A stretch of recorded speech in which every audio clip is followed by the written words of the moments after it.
What would happen if the northern powers of Europe clashed in the Great Northern War?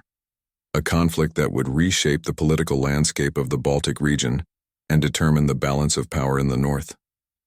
In the initial moments of tension as Sweden, under the rule of Charles V, seeks to maintain its dominance over the Baltic Sea and neighboring territories,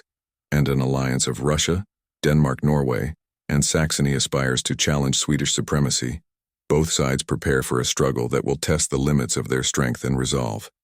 After one day, Swedish forces, renowned for their military prowess and disciplined armies, launch a preemptive strike against the coalition of adversaries, aiming to secure their positions and assert their control over strategic territories in the Baltic region. 3 days later, however,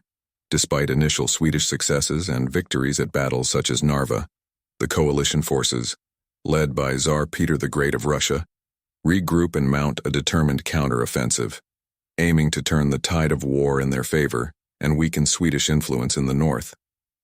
7 days into the conflict, the flames of war spread across northern Europe as Swedish, Russian, Danish, and Saxon forces engage in brutal battles and sieges, resulting in widespread devastation and loss of life.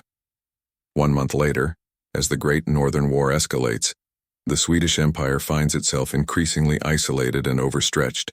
facing enemies on multiple fronts and struggling to maintain its supply lines and reinforcements.